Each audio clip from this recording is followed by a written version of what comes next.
নমস্কার বন্ধুরা, রসনালয়ে আপনাদের সবাইকে স্বাগত। আমার আজকের রেসিপি হলো আলুর দম, তবে একদম অন্যরকমভাবে। ভীষণই কম উপকরণে ঘরোয়া মশলায় দুর্দান্ত স্বাদের এই রেসিপিটা একবার খেলেই সবাই রেসিপি চাইবে। তো এই অন্যরকমভাবে আলুর দম বানালে স্বাদ হবে একেবারে লাজবাব। তো এর জন্য প্রথমেই আমি গ্যাসের মধ্যে কড়াই বসিয়ে দিয়েছি, তাতে অল্প করে জল আমি গরম হতে দিয়েছি। এরপরে এখানে 1 টেবিল চামচ করে কাজু, কিশমিশ আর চারমগজ দিয়ে দিলাম জলের মধ্যে। এরপরে দিয়ে দিলাম একটা টমেটো কেটে, দিয়ে দিলাম 1.5 ইঞ্চি আদা কুচি, দিয়ে দিলাম 1 টেবিল চামচ জিরে আর হাফ টেবিল চামচ ধনে, 2-3টে শুকনো লঙ্কার মধ্যে দিয়ে ভালো করে মিশিয়ে এটাকে 4 থেকে 5 মিনিটের জন্য সেদ্ধ হতে দেবো, শুধু জলটা শুষে নেওয়া পর্যন্ত। তো জলটা একদম কমে গেছে। এবারে টমেটোর স্কিনগুলোকে তুলে আমি ফেলে দিচ্ছি। এবারে এই সব মশলাগুলোকে মিক্সির মধ্যে নিয়ে নিলাম। এবারে এটাকে একটু ঠান্ডা হওয়ার জন্য আমি সময় দেব। ততক্ষণে আমি এখানে কেটে নিয়েছি ছোট ছোট যে নতুন আলু বেরিয়েছে, সেই আলুগুলোকে 2 টুকরো করে কেটে নিয়েছি। এরপরে আমি গ্যাসের মধ্যে একটা কড়াই বসিয়ে দিয়েছি। কড়াইয়ে দিয়ে দিলাম তেল। তেলটা ভালো করে গরম হয়ে গেলে এর মধ্যে আমি দিয়ে দিচ্ছি এখানে 1 চামচ গোটা জিরে, আর দিয়ে দিচ্ছি একটা তেজপাতা, 3-4টে লবঙ্গ, 2-3টে এলাচ আর 1 টুকরো দারচিনি। এবারে এই মশলাটাকে কয়েক সেকেন্ডের জন্য ভেজে নেব। তো এটা যখন ভাজতে ভাজতে বেশ একটা সুন্দর গন্ধ বেরিয়ে যাবে, এরপরে আমি কেটে রাখা আলুগুলো সবগুলো তেলের মধ্যে দিয়ে দিলাম সামান্য পরিমাণে একটু হলুদ আর নুন।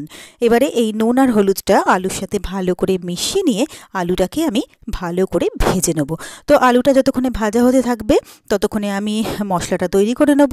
এগুলো আমার সব ঠান্ডা হয়ে গেছে। এবারে আমি এর মধ্যে দিয়ে দিলাম 1 টেবিল চামচ কাসৌরি মেথি, আর দিয়ে দিচ্ছি দুধ। অবশ্যই কিন্তু দুধ দিয়ে এই মশলাটাকে বাটতে হবে, তাহলে কিন্তু এর টেস্ট দারুণ হবে। তো মশলাটা আমার পেস্ট করা হয়ে গেছে। এদিকে আলুটাও কিন্তু আমার খুব ভালো করে লালচে করে ভাজা হয়ে গেছে।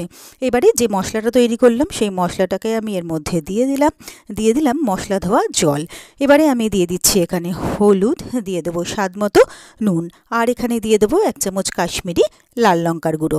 এবারে সবটাকে ভালো করে মিলিয়ে মিশিয়ে নিয়ে এই আলুটার সাথে মশলাটাকে আমি খুব ভালো করে কষিয়ে নেব। আর এটা বানানোও কিন্তু ভীষণ সহজ, হয়েও যায় খুব চটপট, আর খেতেও কিন্তু হয় অসাধারণ।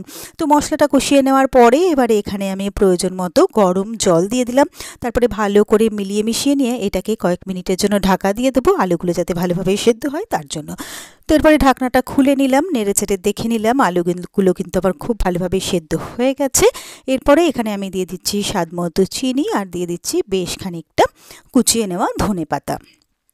এবারে ভালো করে সবটাকে মিলিয়ে মিশিয়ে নিয়ে আর মিনিটখানেক এটাকে ফুটিয়ে নেব, আর তাহলেই কিন্তু আমাদের দুর্দান্ত স্বাদের আলুর দম একদম রেডি হয়ে যাবে। আর এর থেকেও কিন্তু বেশ একটা সুন্দর অ্যারোমাও আসছে।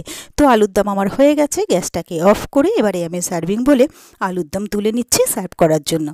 তো ব্যাস, তৈরি হয়ে গেল আমার খুব সহজে আর খুবই চটপট দারুণ টেস্টি আলুর দম। আর আমার এই রেসিপিটা যদি আপনাদেরও ভালো লেগে থাকে তাহলে আপনারাও বাড়িতে ঠিক এইভাবে একবার ট্রাই করে দেখবেন। আমি কথা দিতে পারি সকলের ভীষণ ভীষণ ভীষণ ভালো লাগবে। আর আমার রেসিপিগুলো যদি আপনাদের ভালো লেগে থাকে তাহলে প্লিজ আমার ভিডিওগুলোতে লাইক, কমেন্টস ও শেয়ার করবেন। আর আমার চ্যানেলটা যদি নতুন চেক করতে থাকেন তাহলে প্লিজ চ্যানেলটাকে সাবস্ক্রাইব করে পাশে থাকা বেল আইকনটা প্রেস করে দেবেন। আর আমার ফেসবুক পেজ আর ইনস্টাগ্রামটাকেও প্লিজ ফলো করে নেবেন।